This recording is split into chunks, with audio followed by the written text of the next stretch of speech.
Every business is gonna have tough times. There's ups and downs, sometimes stuff's selling, sometimes not.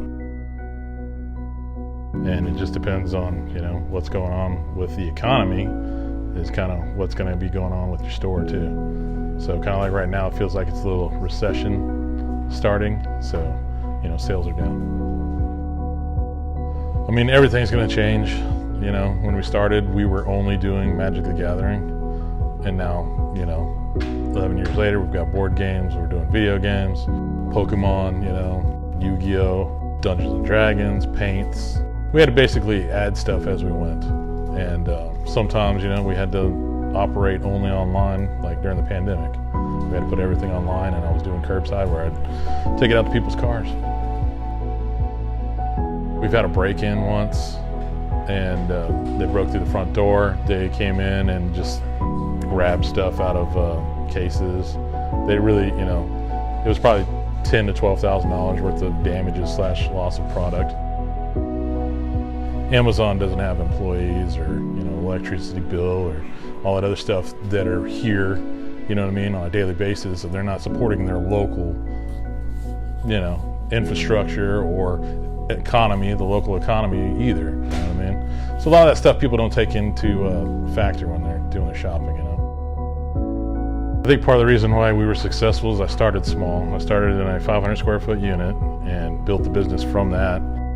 Yeah, the reason why I started, I was working for somebody else, and my son got sick, was in the hospital in a bubble, and when I came back, my daughter got sick, and I let him know, hey, my daughter's sick, I can't, I've got to make sure she doesn't go to the hospital as well.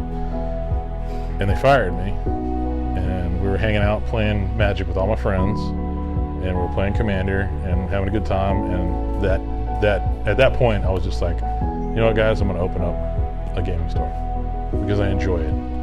We didn't have like a ribbon cutting, we didn't advertise a whole lot. We were in the infancy of the whole business and just trying to get it, started and rolling and everything. But it was well received in the community. And I remember plenty of times that we had spillover into the parking lot for events when we were running events over there, because it was, again, 500 square foot. So there was 3 tables in the back. And so when we'd have a pre-release, I'd have to set up 3 or 4 tables in the parking lot, and people would come and they would play in the parking lot at midnight. It was crazy. Yeah, I've known Brian and Diane since I was a teenager. I used to go to their store when I was a kid to buy my comic books and, Magic cards and stuff like that.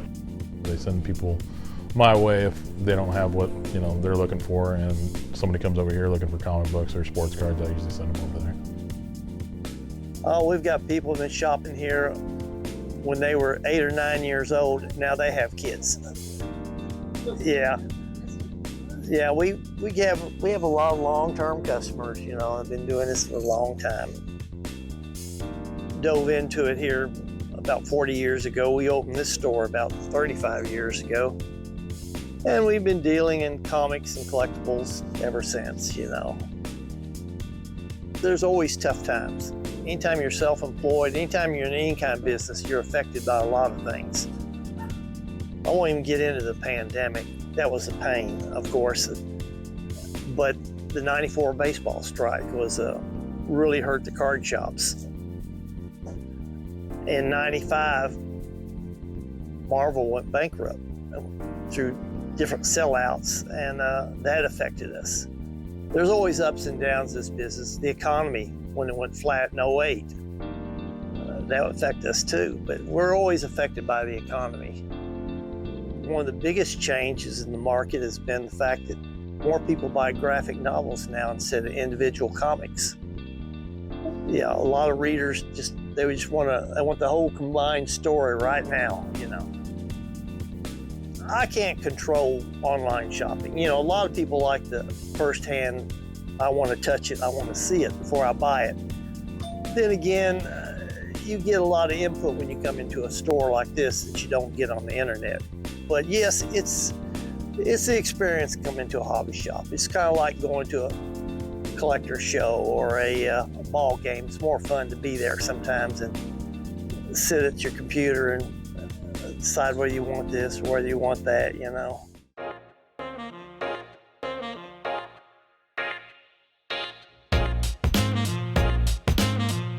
My name's Bill Martin. I'm the owner of Alvin Ord Sandwich Shop, 204 University Drive.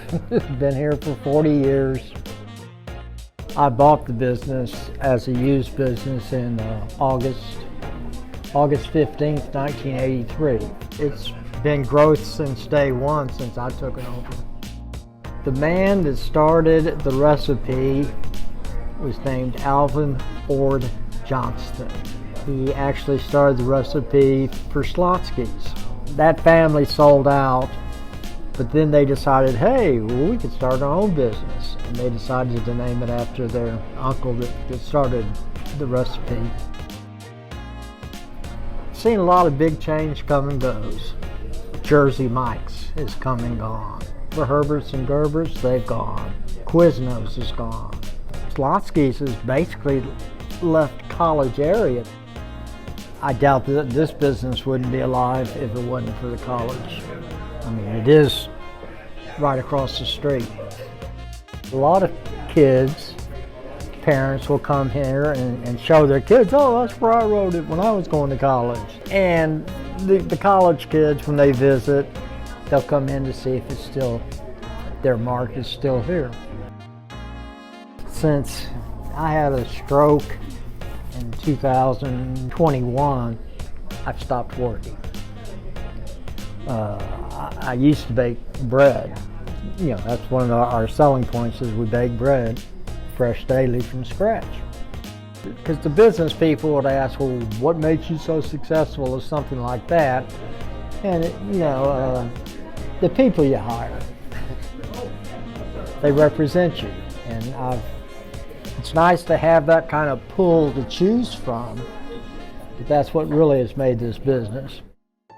So my name is Ted Graholski. I'm with the Greater San Marcos Partnership. My portion in that position is the workforce development. I think I read an article somewhere that 80% of the small businesses are the ones that drive your economy and for employment. So the Walmarts, the Amazons are always going to be here because of their far reach, their pricing potential. But the small businesses are the ones that maintain most of the hires and most of your local community tax base. It's all about commerce. You know, we call it the Chamber of Commerce for a reason, commerce. And so buying local, spending local, you're keeping all those taxes right here in your community. And I think the statistics say if you can make it through your first 5 years, you have a really high success rate, but 5 years is a long time. I had someone tell me a long time ago, even a poor plan, if executed ruthlessly, has a chance for success. So those businesses that, I don't want to say have a weak business plan, but not a strong one, and they haven't thought through or they haven't made contingency plans for students leaving, especially on the restaurant side. Restaurant hospitality was one of the hardest industries hit in the pandemic and the slowest one to come back from the pandemic. As a consumer, we all know if the price of everything's going up, the price of everything is going up for everyone. Yeah, we're seeing some activity of a recession, but we're not going to be hit as hard. And I'll give you an example. So when I look at 2020 to 2030 employment projections, the U.S. is on a 7.7% projection to increase in employment. The state of Texas is 18.5%. This area between San Antonio and Austin, the innovation corridor that we refer to, we're on a 26%. So we have opportunities to grow, to expand.